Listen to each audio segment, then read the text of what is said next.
नहीं, किताब से सर खपाने से फुर्सत मिले तब ना।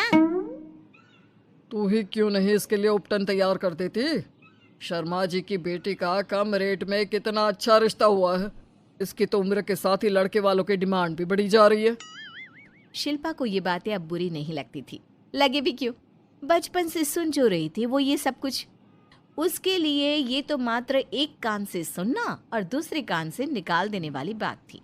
फिर एक रोज, पापा पापा मेरी नौकरी लग गई है। वाह, अच्छा, कहाँ बेटा? न्यूज़ चैनल में पापा, खबरों को लिखना होगा। हाँ, वैसे भी तेरे जैसी सांवली शक्ल की लड़की को कौन पर्दे पर आने देगा, क्यों? चल, 4 पैसे कमाने लायक हुई है तो लड़के वालों को बोल देंगे कि कमाती भी है, फिर शायद कोई कर ले शादी। हाँ सही कह रहे हैं।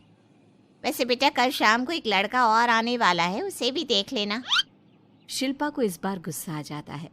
अच्छे न्यूज़ चैनल में नौकरी लगने की खुशी भी माँ पापा के चेहरे पर नहीं दिखती। अगले रोज ऑफिस से शिल्पा घर आती है तो सामने बैठा होता है हिमांशु। हिमांशु शिल्पा को देखता है तो पहली नज़र में तो वो उसे पसंद नहीं आती, लेकिन फिर भी फॉर्मेलिटी तो करनी थी। हाँ, ओके, तो क्या शौक है तुम्हारे और खाने में क्या क्या बना लेती हो? मुझे पढ़ने लिखने का शौक है, खाना बनाना नहीं आता, बिल्कुल भी नहीं आता। पर फिर भी क्योंकि ये रिवाज है कि बहू को खाना बनाना होता है तो थोड़ा बहुत बना लूँगी, लेकिन उतना ही वक्त किचन को दे पाऊँगी जितने में मेरा काम, मेरी नौकरी सफ़र ना हो। बाकी भूख तो तुमको भी लगती होगी, तो खाना बनाने की जिम्मेदारी दोनों की ही होगी, है ना? शिल्पा बोले जा रही थी। अब तक जिन लड़कियों से हिमांशु मिला था, शिल्पा उन सब से अलग थी। वो ऐसी ही तो लड़की चाहता था। शिल्पा से बात करने के बाद, ठीक है, फिर शादी 2 महीने बाद करेंगे। वो क्या है ना, खाना बनाना भी तो सीखना होगा ना। मुझे मंजूर है। शिल्पा को भी हिमांशु अच्छा लगने लगता है। दोनों की शादी हो जाती है, लेकिन शादी के बाद से ही हिमांशु का परिवार शिल्पा के रंग को लेकर कई बातें बनाता। क्या बात है हिमांशु, क्या कमी हो गई थी जो ऐसी काली सी बहू ले आया? काली काली तो नहीं है। हाँ, मेरी शिल्पा का रंग हल्का सांवला है। वैसे आप तो कृष्ण की भक्त हैं, जानती है ना, उनका रंग भी सांवला था। अब सांवले रंग के कृष्ण की पूजा, तो सांवली मेरी बीवी खराब कैसे? बात तो सही भी थी। क्यों सांवला रंग खराब माना जाता है? शिल्पा पति का तर्क सुन रही थी।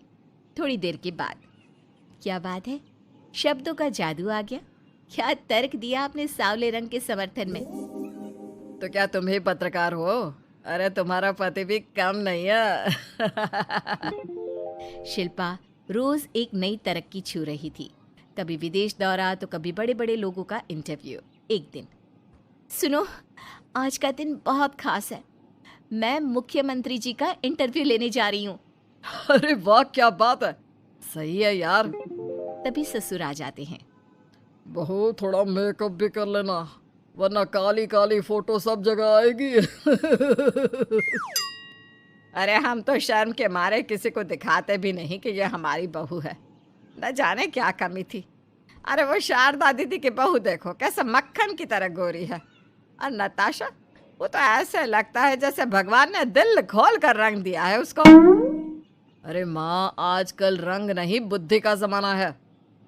हाँ, तो वो दोनों कहाँ पागल है, अच्छा खासा घर देख रही है। शिल्पा को ससुर की बात पर गुस्सा तो आता है, लेकिन वो मूड खराब नहीं करना चाहती। वो तो बस तैयारी करती है कि जल्दी से अच्छा सा मुख्यमंत्री का इंटरव्यू हो जाए और दुनिया देखे। होता भी यही है। शिल्पा जब शाम को घर आती है तो, अरे चाची, बुआ, फूफा जी, कैसे हैं आप सब? कैसे आना हुआ? शिल्पा को आसपास के लोग भी देख रहे थे। वो भी जानती थी कि उसने जो इंटरव्यू किया वो कितना वायरल हो रहा है। अरे बहू, बड़े लायक हो तुम। औरत होकर दुनिया की इतनी जानकारी, कितनी समझ है तुम्हारे अंदर। वाह वाह बहू, तुमने तो हम सबका सीना गर्व से चौड़ा कर दिया। सास ये सब देखकर सोच रही थी कि भाई ऐसा भी क्या हो गया, इन्होंने तो बहू को हीरो बना रखा है। मैंने तो शिल्पा को उसी दिन समझ लिया था जब पहली बार मिला था। मैं तो जान गया था कि ये लड़की अलग है। कितनी प्यारी आवाज़ है इसकी और समझ भी लाजवाब। तभी बुआ सास बोल पड़ती है। और एक हमारी बहू है, सारा दिन टिकली बिंदी पर ही लगी रहती है। अरे दीदी, न जाने कौन कौन सी क्रीम लगाती है, अब तो चेहरे पर फोड़े भी निकल गए। कितनी बार कहा कुछ पढ़ाई आगे करके दुनिया में नाम कमाओ, लेकिन नहीं, बस सारा दिन शीशे के सामने खड़ी रहेगी। कोई बात नहीं फूफा जी, वो भी किसी की पसंद हो सकती है। हम लोगों का क्या, एक काम अच्छा कर दिया तो पूछ लिए गए, नहीं तो जमाना तो गोरी सूरत की ही तारीफ करता है। क्यों माँ जी? हाँ हाँ, वो क्या है ना, मैं ज़रा पानी लेकर आती हूँ, तू बैठ बहू। हाँ हाँ बहू, तू तो बैठ। वो क्या है ना, आज तो तुझसे बहुत सारी बातें करनी है।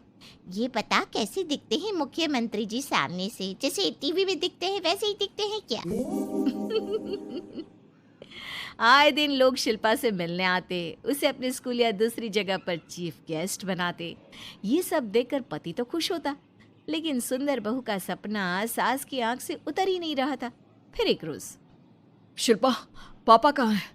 माँ ज़मीन पर गिरी पड़ी है, वो बेहोश हो गई है। शिल्पा की सास को गंभीर बीमारी हो जाती है और फिर आप लोग अपनी माँ की किसी बात को मना ना करना, उनका दिल कमज़ोर हो चुका है। दिल में कोई बात लगेगी तो उनके हार्ट अटैक आने के चांसेस हैं, तो समझ रहे हैं ना?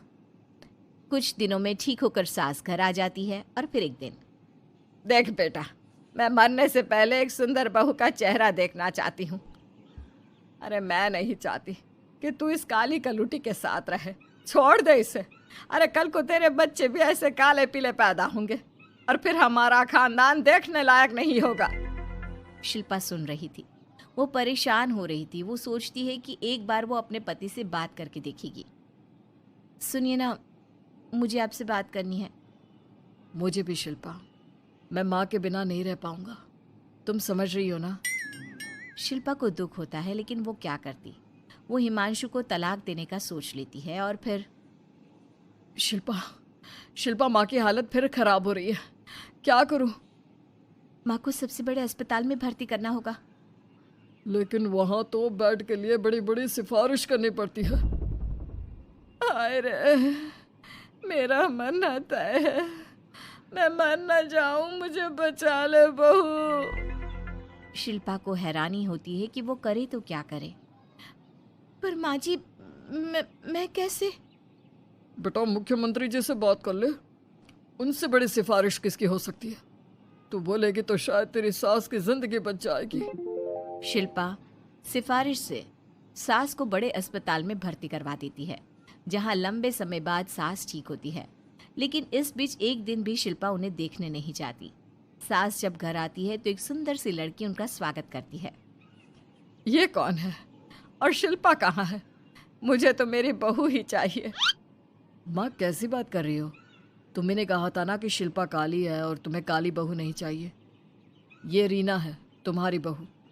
नहीं नहीं, मुझे माफ़ कर दो, मुझे तो मेरी शिल्पा बहू ही चाहिए। उसी के कारण आज मेरी जान बची है। मैं नहीं समझ पाई कि सुंदर शक्ल से ज़्यादा सुंदर दिल और आचरण होना चाहिए। लेकिन अब क्या, अब तो देर हो चुकी थी। हिमांशु भी जानता था कि आत्मसम्मान वाली शिल्पा अब उसकी जिंदगी में वापस नहीं आएगी। अब तो शिल्पा को वे लोग बड़े बड़े चैनल की स्क्रीन पर देखते और अफसोस करते। शिल्पा